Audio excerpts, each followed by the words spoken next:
புதுச்சேரியை ஆள்கின்ற BJP NR அரசு கல்வித்துறையிலே காரைக்கால் மாவட்டத்தை பொறுத்த வரைக்கும் அலட்சியம் காரணமாக மாபெரும் தவறை செய்திருக்கிறது. அதன் காரணமாக சற்றேறக்குறைய 150 மாணவர்கள் அவருடைய கல்வி பயணத்திலே ஒரு கேள்விக்குறிக்கு உள்ளாகி இருக்கிறார்கள். சிபிஎஸ்இ சிலபஸை அவசர கதியில் அறிமுகப்படுத்தியதன் காரணமாக ஆசிரியர்களுக்கும் கல்வித்துறை அதிகாரிகளுக்கும் இன்க்ளூடிங் டைரக்டர் வரைக்குமே சிபிஎஸ்இ ரூல்ஸ் என்ன அப்படின்னு தெரியாம அதன் காரணமா காரைக்காலில் 133 மாணவர்கள் 10ஆம் வகுப்புல ஒரு பேப்பர்ல ஃபெயில் ஆகியிருக்கிறாங்க. அந்த சிபிஎஸ்இ ரூல்ஸ்ல 5 சப்ஜெக்டுக்கு மேலாக 6வது அடிஷனல் சப்ஜெக்ட் ஆப்ஷனல் சப்ஜெக்ட் ஒன்று இருக்கு.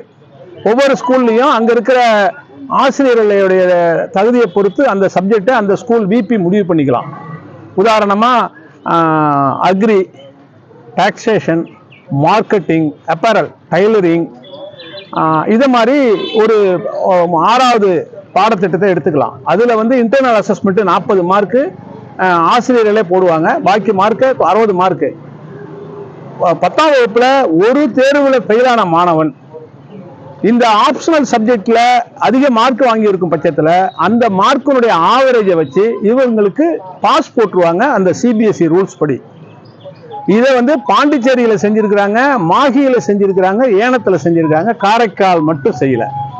காரைக்கால்ல நீண்ட காலமா சொல்லிட்டு இருக்கோம், எல்லா விஷயங்களுமே காரைக்கால் புறக்கணிக்கப்படுதுன்னு. அதனுடைய தொடர்ச்சி புறக்கணிக்கல. காரைக்கால் மாணவர்கள் நாளைக்கு அரசு வேலைக்கு வந்துடக்கூடாது, பாண்டிச்சேரி மற்றவர்களுக்கு போட்டியா வந்துடக்கூடாதுங்கிற வேணும்னே திட்டமிட்டு காரைக்காலை இந்த ஸ்கீம்ல இருந்து கழட்டி விட்டுக்கிறாங்க.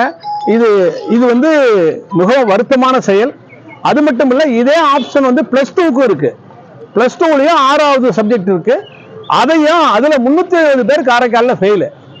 அதுல எத்தனை பேர் ஒரு சப்ஜெக்ட் ஃபெயில் ஆயிருக்காங்க கரெக்டான தகவல் வரல, கேட்டாலும் கொடுக்க மாட்டேங்கிறாங்க.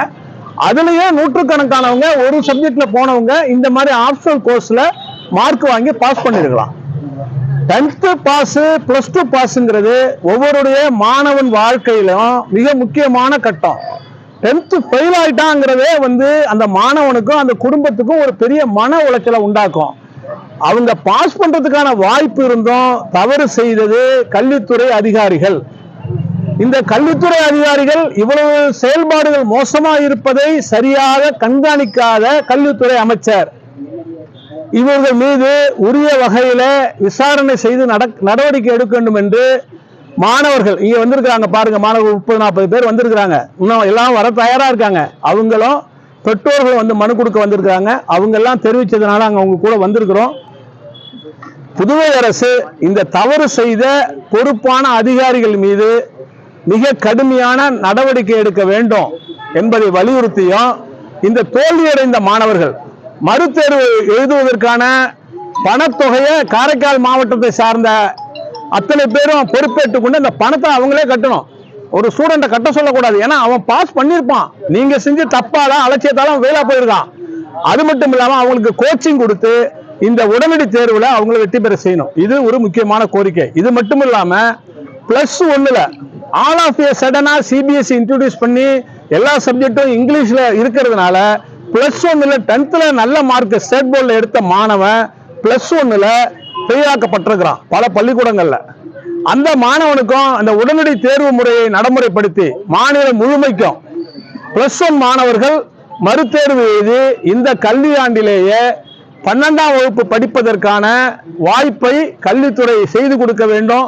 இதற்கான முயற்சியை அரசு மேற்கொள்ள வேண்டும். எல்லாவற்றுக்கும் மேலாக நாங்கள் நம்புவது துணைநிலை ஆளுநரை தான்.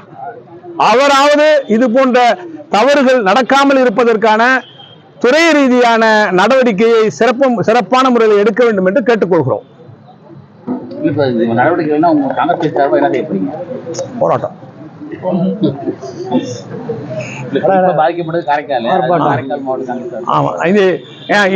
இந்த தவறுக்கு காரணமாக மீது உரிய நடவடிக்கைகள் என்று சொன்னால் காரைக்கால் மாவட்டத்தை சார்ந்த அனைத்து அமைப்புகளும், இந்தியா கூட்டணி, ஒத்த கருத்துடைய அமைப்புகள் எல்லாவற்றையும் சேர்ந்து தொடர் போராட்டம், பந்த் போன்ற தொடர் அறப்போராட்ட நிகழ்ச்சிகளை நடத்துவோம். இது போராட்டம் தொடரும் காரைக்கால் பகுதியில். புதுச்சேரி மாநிலத்தில் காரைக்கால் மட்டும்தான் இந்த மாதிரி குளறுபடி நடந்திருக்கு. இது முக்கியமாக கல்வித்துறை அதிகாரிகள் வந்து செயல்பாட்டுன்னு சொல்றீங்க, குற்றச்சாட்டுறீங்க. அவங்க மேலே என்னென்ன நடவடிக்கை எடுக்கணும், அதே போல் இது கண்காணிக்க தேவைய மாவட்ட நிர்வாகத்தை எப்படி பார்க்குறீங்க? அதாவது இதுல வந்து மாவட்ட நிர்வாகம் தேர்வு நடக்கும்போது மாவட்ட கலெக்டரோட ரோல் ரொம்ப கம்மி. அது நல்லா நடக்குதான்னு பாக்குறதுதான். உள்ள இன்டர்னல் விஷயங்களை அவரு பார்த்திருக்கலாம். ஆனா அவர் மேல நாங்க நேரடியாக அதை குற்றச்சாட்டு பண்ண துறையினுடைய அதிகாரிகள் தான். துறையினுடைய அதிகாரிகள்னா எல்லாரையும் தான், நான் யாரையும் தனிப்பட்ட முறையில் குறிப்பிட விரும்பல. இதுக்கு சம்பந்தப்பட்டவங்க inspecting officers, instruction giving officers, இவங்க எல்லாரும் தான். என்ன சொல்ல போனா ஒரு பிபி கூட வெப்சைட்ல போய் பார்க்கலாம் இந்த ஆப்ஷன் இருக்கிறத. ஆனா நம்ம விசாரிச்ச வகையில பல முறை வந்து பல கல்லூரி பள்ளிக்கூடங்களுடைய துணை முதல்வர்கள் வந்து அரசு கிட்ட கேட்டிருக்கிறாங்க. அதாவது இது என்னன்னா ஒரு லிங்க் 7 நாள் செப்டம்பர் அக்டோபர்ல ஓபன் ஆகும் சிபிஎஸ்இனுடைய எக்ஸாம் செல்லுல. அந்த லிங்க்ல இந்த தலைமை ஆசிரியர் வைஸ் பிரின்சிபால் வந்து அந்த பள்ளிக்கூடத்தில் இருக்கக்கூடிய 6வது சப்ஜெக்ட் ஆப்ஷனல் சப்ஜெக்டை அப்டேட் பண்ணணும் 7 நாட்களுக்குள்ளாக. ஒரு பள்ளிக்கூடத்தில் அக்ரி இருக்குன்னா அந்த பள்ளிக்கூடத்தில் +2 மாணவனுக்கு அக்ரி சப்ஜெக்டா வச்சு அதை அப்டேட் பண்ணா அந்த பேப்பர் அவங்களுக்கு கொஸ்டின் பேப்பர் வரும், அதுல பரீட்சை நடக்கும். ஒரு பள்ளிக்கூடத்தில் பிசிக்கல் எஜுகேஷன் டீச்சர் இருக்காங்க, பிசிக்கல் எஜுகேஷனே ஆப்ஷனல் சப்ஜெக்டா இருக்குன்னா அதை வந்து அந்த பள்ளிக்கூடத்தில் உள்ள பிபி அதுல அப்டேட் பண்ணணும். இது 7 நாள் தான் அந்த லிங்க் ஓபன் ஆகும். இந்த 7 நாளுக்குள்ள செஞ்சிருக்கணும். செய்ய தவறியது அவங்க. இது செய்யாததுனால ஏற்பட்ட பாதிப்பு காரைக்கால் மாவட்டத்துக்கு. காரைக்கால் மாவட்டம் பல முறை சொல்றோம், தொடர்ச்சியா பல நிலைகளில் புதுவை அரசால 2ஆம் மாவட்டமாக, மாவட்டம் 2 தான், ஆனா அரசு திட்டங்கள்ல சமமா நடத்தப்படலைன்னு சொல்றோம். எல்லாரும் சொல்றாங்க. நாங்க அமைச்சராக இருக்கும்போது எதிர்கட்சி சொல்லுது, இப்ப அவங்க இருக்கும்போது நாங்க சொல்றோம். இது இல்லாம அமைப்புகள், போராட்ட அமைப்புகள் பல இருக்குது, நல்லாவே தெரியுது. ஆனாலும் ஏன் அதுக்கான முயற்சிகள் எடுக்கலைங்கிறது தான் கேள்வி. இதுல வந்து அரசின் திட்டமா இருக்கட்டும், ஊழியருக்கு போற சம்பளமா இருக்கட்டும், எதுவா இருந்தாலும் பாண்டிச்சேரியில் நடந்த பிறகு அதுல இருந்து 20 நாள் கழிச்சு தான்.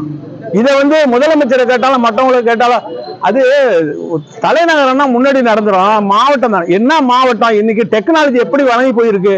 ஏதாவது ஒரு வெல்ஃபேர் ஸ்கீம்னா எல்லாரும் என்ட்ரியும் போட்டு பேங்க்ல ஒரே ஒரு டிக்கு ஒரு ஆன் பண்ணா அத்தனை பேருக்கும் போவோம். அப்படி மாறி இருக்கிற காலத்துல இன்னமும் தாமதம் எல்லாத்துலயும்.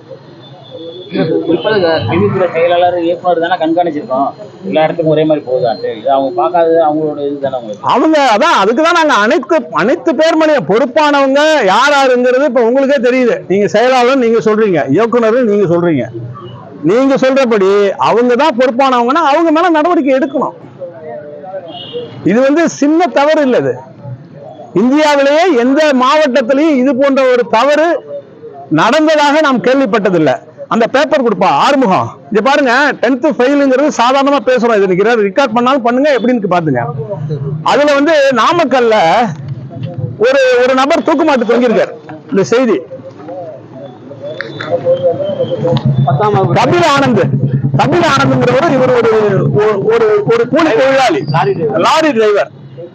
அவருடைய பிள்ளைங்க 2 பிள்ளைங்களை 10ஆம் வகுப்புலையும் 12ஆம் வகுப்புலையும் படிச்சிருக்கிறார். அந்த பிள்ளைங்க 2ம் இந்த பரீட்சையில தோல்வி அடைஞ்சிட்டு, 10ஆம் வகுப்பு படிச்சவனும் பாஸ் பண்ணல, 12ஆம் வகுப்பு பாஸ் பண்ணல. அவர் என்ன பண்ணிருக்காரு, ரொம்ப வருத்தப்பட்டு சூசைட் பண்ணிக்கிட்டார். எதுக்கு சொல்றேன்னா 10ஆம் வகுப்பு 12ஆம் வகுப்பு தோல்விங்கிறது மாணவனுடைய மனநிலையும் பெற்றோருடைய மனநிலையும் எவ்வளவு பாதிக்குங்கிறது. அப்போ காரைக்கால் மாவட்டத்தில் இருக்கக்கூடிய 150 மாணவர்களும் அவர்களுடைய பெற்றோர்களும் மன உளைச்சலுக்கு உள்ளாகி இந்த மாதிரி முடிவெடுத்தா யார் காரணம்? அப்ப கிட்டத்தட்ட கொலை குற்றத்து அளவுக்கு இவங்க செஞ்சிருக்கிறாங்க. இந்த தவற சாதாரண தவறு இல்ல, இது பெற்றோரையோ மாணவரையோ கொலை செய்கிற தவறு அல்லது தற்கொலைக்கு தூண்டுகிற தவறு. முடக்குவாதம், மூலம் உள்ளிட்ட நோய்களுக்கு சிறப்பு சிகிச்சை பெற ஸ்ரீவித்யா சித்தா மற்றும் வர்மா மருத்துவமனை, அரியலூர்.